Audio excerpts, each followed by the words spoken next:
Bismillahirrahmanirrahim. Assalamualaikum warahmatullahi wabarakatuh. Alhamdulillah, wassalatu wassalamu ala rasulillah wa ala alihi wa ashabihi wa mawala. Allahumma salli wa sallim wa barik ala dhati Muhammadiyah, wanfa'na bi barakatiha wahdina ila rasyad. Amma ba'du. Ikhwah sekalian yang dimuliakan Allah Subhanahu wa taala. Suatu ketika ada seorang ahli ibadah bernama Abdullah bin Abdul Aziz Al-Umari yang mendatangi Imam Malik bin Anas rahimahullah ta'ala. Kemudian beliau mengatakan, "Wahai Imam Malik, engkau terlalu disibukkan dengan mengajar. Padahal Allah telah mengatakan, wa ma khalaqtul jinna wal insa illa liya'budun. Dan tidaklah aku ciptakan jin dan manusia, kata Allah, melainkan untuk beribadah kepadaku. Maka jangan terlalu sibuk mengajar, mari banyak beribadah bersamaku," kata Abdullah ibn Abdul Aziz Al-Umari tadi.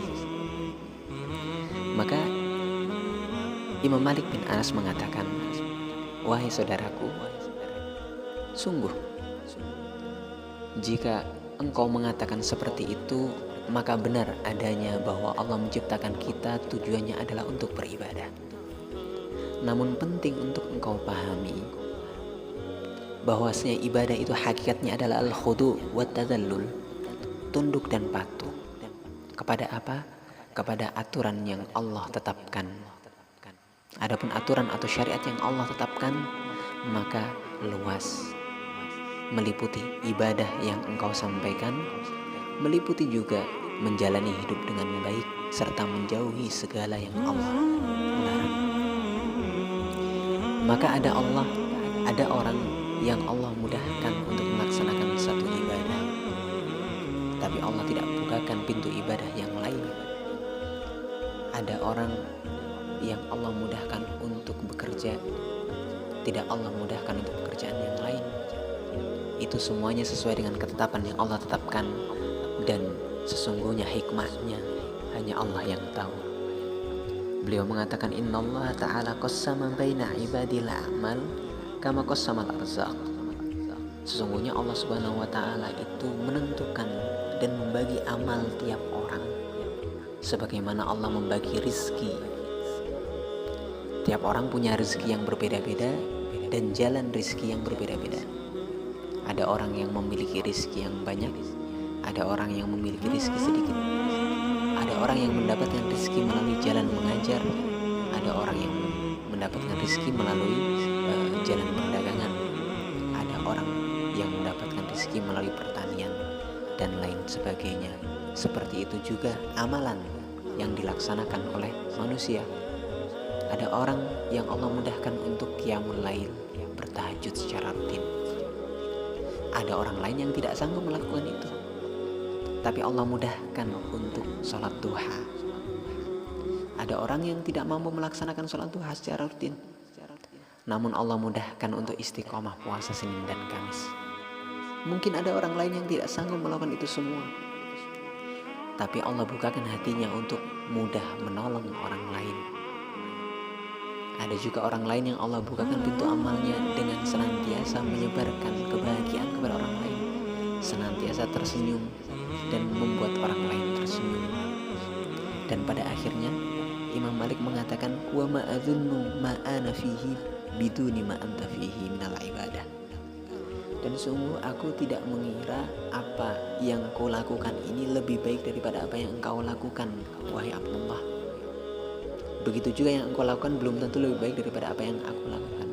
Namun lebih ke aku dimudahkan Allah untuk beribadah dalam bentuk mengajar, engkau dimudahkan Allah beribadah dalam bentuk sholat, berpuasa, bertilawah dan lain sebagainya.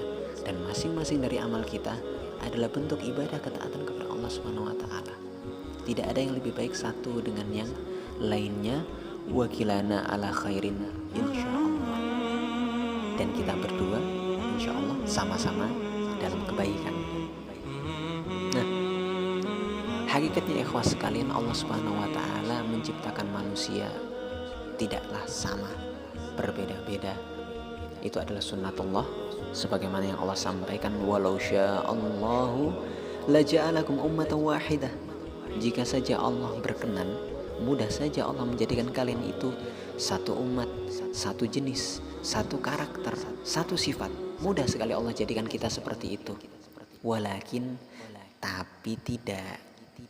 Allah tidak jadikan kita sama. Allah jadikan kita memiliki karakter yang berbeda-beda, gaya yang berbeda-beda, kemampuan yang berbeda-beda. Kenapa? Liyabluwakum fima atakum, untuk menguji kita semuanya. Untuk menguji kita apakah kita bisa memaksimalkan potensi yang Allah berikan, dan untuk menguji kita apakah kita bisa menutupi kekurangan yang kita miliki. Rasul Shallallahu Alaihi Wasallam dalam perjalanannya memiliki banyak sahabat. Ada Abu Bakar As-Siddiq radhiyallahu anhu arḍah, yang terkenal sangat mempercayai Nabi dan menemani Nabi hingga akhir hayat.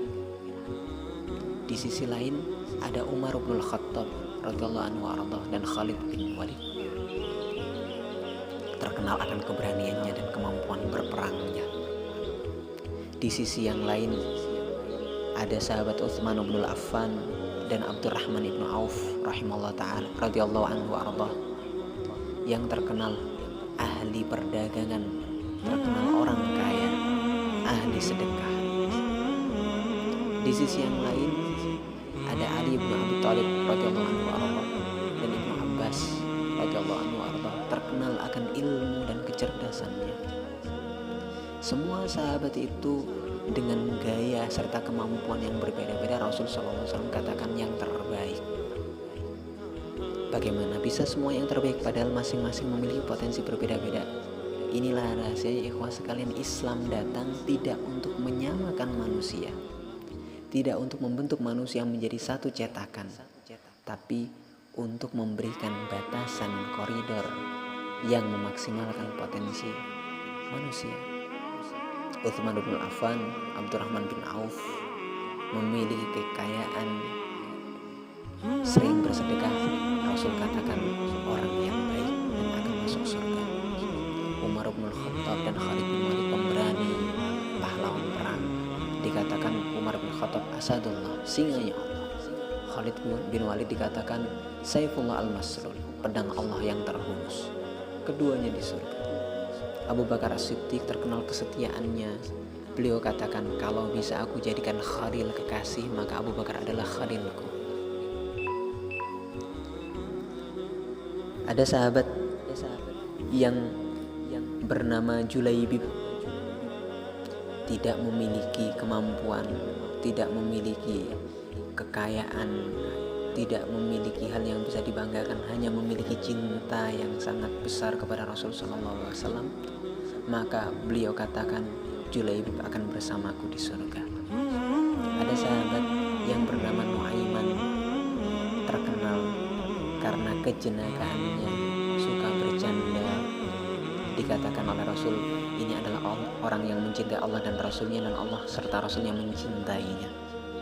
Pada akhirnya semuanya Rasul katakan akan bersama beliau di surga.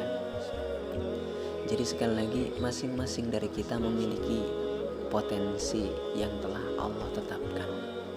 Maka idenya adalah tidak dengan berusaha menjadi orang lain, namun memaksimalkan potensi yang kita miliki. Maka dalam lanjutan ayat tersebut dikatakan, walakin liyabluwakum fima atakum, tetapi Allah menjadikan kita berbeda. Tujuannya adalah untuk menguji kita atas anugerah yang Allah berikan. Maka apa yang harus kita lakukan?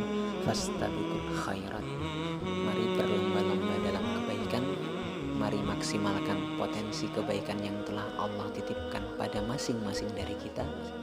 Dan tidak ada yang lebih utama satu dengan yang lainnya dari kebaikan itu, melainkan yang paling bertakwa. Dan pada akhirnya bila kita maksimalkan potensi kebaikan dalam diri kita, insya Allah ridha Allah menanti, dan kita semuanya akan Allah kumpulkan dalam surganya kelak. Aku qouli hadza wa astaghfirullah li wa lakum. Wassalamualaikum warahmatullahi wabarakatuh.